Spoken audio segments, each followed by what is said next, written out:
Hello there, Commonwealth from here.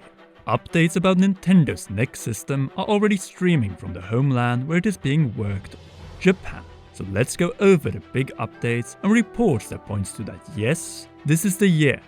2. Games are being worked on for the new system. And 3. The system might not be another revolution like the Wii and Switch, but more of an evolution. If it ain't broken, don't fix it. Just make it stronger and better. Nintendo usually presents their systems first and then the games that will come to it. So let's follow that rule in this video.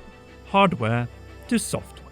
Starting with the big Nintendo Switch 2 specs and prices update by Content Games Dr. Serkan Toto, covered by the Video Games Chronicle, though the original source is the annual panel conducted by GamesIndustry.biz. With our sources in place, let's get to what he thinks. Quote, "The time is finally here for a Switch successor, even though I can say a Pro model actually did exist, and certain developers were already working with the dev kit. I believe the next hardware will drop next year. The interview was conducted at the end of 2023, but covers 2024 for $400. There's a high chance that games will cost more too, $70. The next system is also likely to be an interaction rather than a revolution. Nintendo might add some bells and whistles to the device, but it will be similar to the current Switch. And because there's Pokemon, and Pokemon is associated with handheld gaming, there's no way on earth Nintendo will drop the portability feature for the next big thing." End quote. A lot to unpack here, and with our rule of system first, then price, and finally games, and, well, price of these, let's use the Pro as our starting point. I'm not going to comment anything here apart from the point that it might have been under development, but scrapped, much like Ganondorf DLC for Breath of the Wild. Equally so, that work was instead put into the successor, which in many ways becomes a 1.5 to the original. For Tears of the Kingdom, before that Breath of the Wild 2, this made some mad. But for Nintendo, name pending, but for now Nintendo Switch 2, this is completely reasonable and what most want anyway. A successor system that still beats the PS5 and Xbox Series X on price isn't more than $400, meaning a $100 increase for the base successor of the Switch compared to the 2017 regular Nintendo Switch. Naturally, inflation is partially to blame, but more powerful specs is also why the PS5 and Xbox Series X were more expensive in 2020 than the PS4 and Xbox One in 2013. With that said, $400 is a much better option than $450 and definitely $500, and it's pretty much what the majority hopes for with this system. A more powerful Nintendo Switch, which is more enjoyable to play on a 4K TV thanks to the Nvidia DLSS upscaling technology in the system as reported in 2023, in particular following the closed demo industry insider leak at Gamescom. An evolution of the Nintendo Switch, which is stated in my tweet or X post, a Nintendo Switch 2 that offer higher strength, not reinvention of the Wii. Keep the concept, but make it future-proof until the end of this decade, so to 2030-31. Yes, the response to this one is what pushed me to make this video. And no, I'm not 100% on board that the Switch 2 will be the final name, as the succession number tradition is tied to PlayStation since the PlayStation 2 in 2000.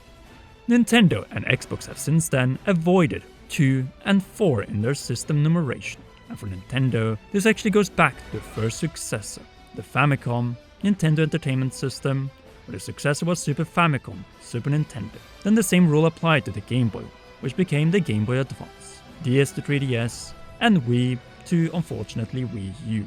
Nintendo Switch 2 is the placeholder used by the industry until the final title is revealed by Nintendo or leaked. Just like the sequel to Breath of the Wild was the placeholder until the title reveal of Tears of the Kingdom. The most still called it Breath of the Wild 2. Naming aside, let's move over to what this system really is.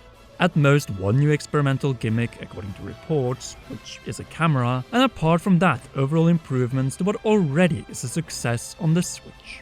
Higher, or more specifically upscaled dock resolution and frame rate. Bigger and better action and trigger buttons, and unlock sticks that don't drift, plus a proper display. An undocked handheld experience that is at least as good as on the Switch OLED. Pokemon is, as Toto pointed out, completely dependent on a handheld system to sell to the numbers they're used to, especially in Japan. And truth to be told, this system is more of a balancing act than anything, or as we said in the beginning, not a revolution, but an evolution of the star that shines so bright, avoiding a too high price, that is to say above 400 USD, while offering and marketing a significant enough upgrade to avoid another Wii U or confusion situation where the consumer is content with what they already have, aka the Switch, instead of upgrading. Calling the system the Super Switch or a different name that indicates succession will definitely help with avoiding confusion. Last but not least, they need to balance the TV and handheld hybrid aspect, as this more than anything else is behind the success of this current system. So cartridges that are slightly different from the Switch, just like we saw in the case between DS and 3DS, though hopefully also where backwards compatibility is a feature. Plus one absolutely last thing, a proper launch games lineup that will naturally transition all kinds of gamers and consumers around the world to make the switch from the Switch to the successor. Nintendo's own launch lineup is crucial. A successor-exclusive new 3D Mario and Mario Kart in the first months after the release of the system, finally Metroid Prime 4 on both systems, maybe a Donkey Kong as well, exclusive to the new system to coincide with the Super Nintendo World expansion, plus something Zelda.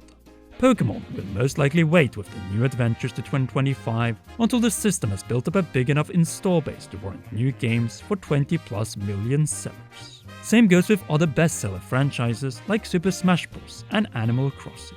We need a launch lineup for the first 12 months, just like in 2017, and not only from Nintendo, but also the third-party partners in Japan and global. Speaking of the former, some of the Japanese game developers might have already commented a little too much on what they are working on, or at least what they are looking forward to in 2024. Credits to Andres Restart, who first made a video on it, after noticing Clean Green's 23's post about the Famitsu/4Gamer interviews. Using DeepL to translate, he narrowed it down to 4 key quotes from 3 key third-party partners that tie to the Nintendo Switch 2. Capcom's Masai Kawada states that 2024 will also bring new consoles and more indie titles to look forward to. New consoles. It might be a translation error, but it points to at least one new system being launched in 2024. This could tie to the rumored PS5 Pro, but also Nintendo Switch 2. Keep in mind that Capcom is currently hard at work on Monster Hunter Wilds for 2025, a game that along with Street Fighter 6 are likely next Nintendo system candidates. Spikesoft's Yusuke Katakata keeps it cooler but points to the Switch. Quote, "There are rumors of a new Switch and I'm looking forward to seeing what kind of machine it will be." Last but not least, Koei Tecmo, the developer of several mainline Warriors, but also Grand Nintendo exclusive Warrior spin-off titles on the Switch. Here Konichi Ogasawara had this to say: Nintendo's new platform has been the focus of much attention. Here, not hiding away the big N.